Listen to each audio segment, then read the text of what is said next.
you ready for the truth? Bring it on. In this present crisis, government is not the solution to our problem.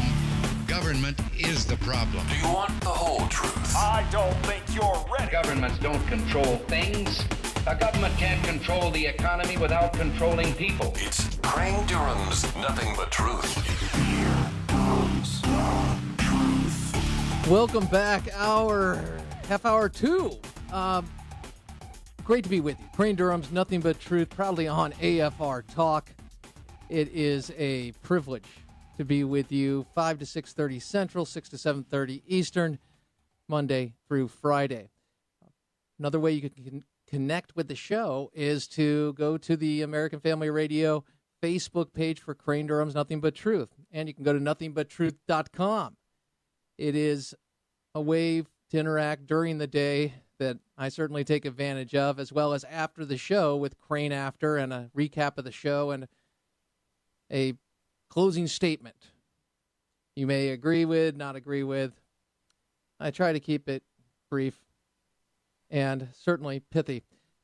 So, the past hour, we had a wonderful conversation about racism and laws that are designed to create better accountability in voting, voter ID laws specifically. We also took on the idea that opposition to President Obama is because of race. And love the interactions, agree or disagree. Really appreciate you calling in. We'll be doing more of that and more opportunities to do that, even, yes, with guests. Buzz Jacobs, Benghazi9-11.com, co-director. Wasn't it interesting, that perspective he gave us? What are you talking about, Crane? I didn't hear the interview. Where have you been? It's okay. You can go back, afa.net. Always go there first. And then afa.net, specifically, /Nothing But Truth. The team puts it together for you, and I got a great team. Brent, Jeremy, Cedra. Cedra on the phone. Never get mad at Cedra. Always get mad at Crane if you have an issue with Crane. Don't take it out on Cedra. So you're getting kind of the feel of the show? Okay.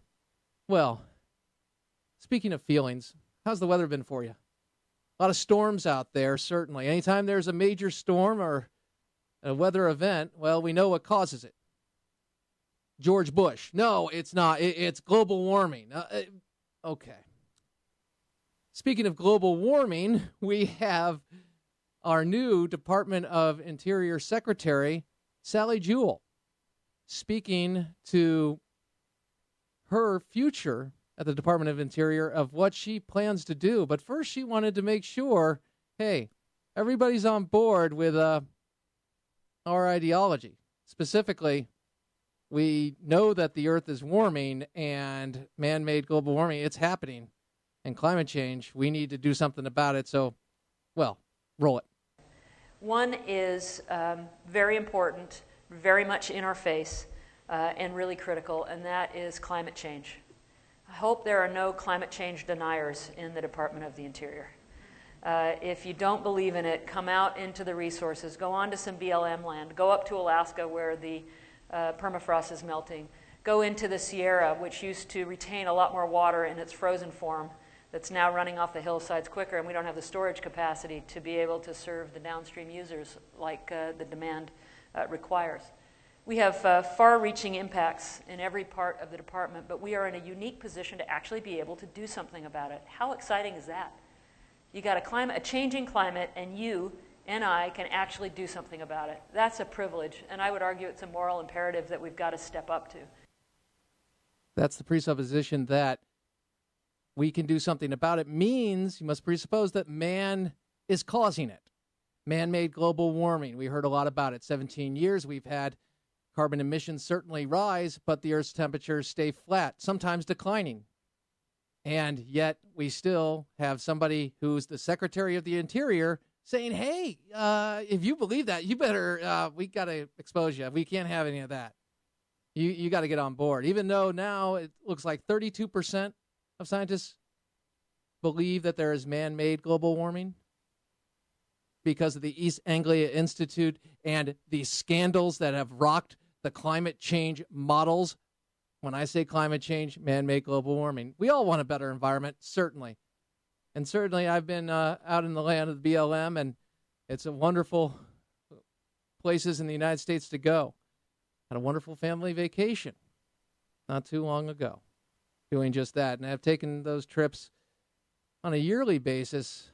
Oh, wow. Since college, I'd say on average of once every 3 years. Wonderful place.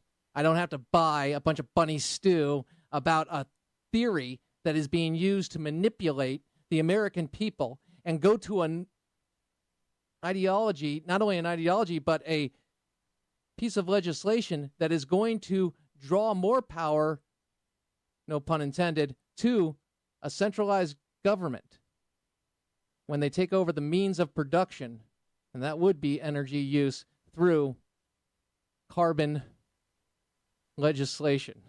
Okay? We saw it with cap and trade. It failed, but they're still going, and they're still driving ahead because they believe in that control. Speaking of that control, let's go to Sally Jewell again. She's discussing how the federal government can encourage the right kinds of behavior. She's the former CEO of REI, and she talked a little about how she implemented some policies for solar and wind, and she's a believer in that. And then she went to, well, this. Roll it. So where did we pick to put those? Well, obviously sun helps. Seattle, the headquarters, was not going to be the place you put solar panels on the roof of the stores, not surprisingly. But we did go to states that gave us an incentive to do that.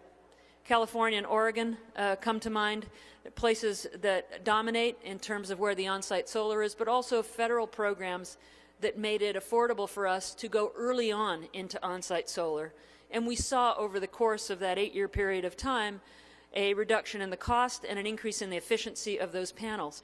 But to begin with, to get any kind of a return, and I think our first set of projects, there were 11 of them, it was a 1.5% internal rate of return over 10 years. Not something you generally sign up for unless you were really committed to reducing your carbon footprint. So I use that to begin with to frame this discussion, because when you are getting into a new energy future, you really benefit from having the support of states and the federal government encouraging the right kinds of behavior and encouraging those incentives.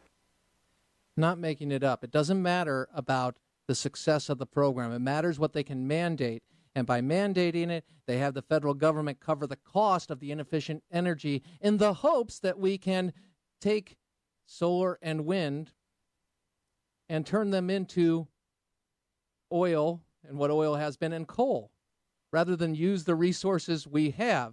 To advance this, to get people on board, you've got to, you know what you got to do? You got to tell them the world's going to end if you don't do it, because man is polluting. Man's the problem. Remember, that's what the deal is. It's scarcity. It's the idea we're causing this. It's not about abundance. It's not about God giving us dominion, saying, hey, you know what? Use the natural resources. Be good to the environment, but don't buy bunny stew.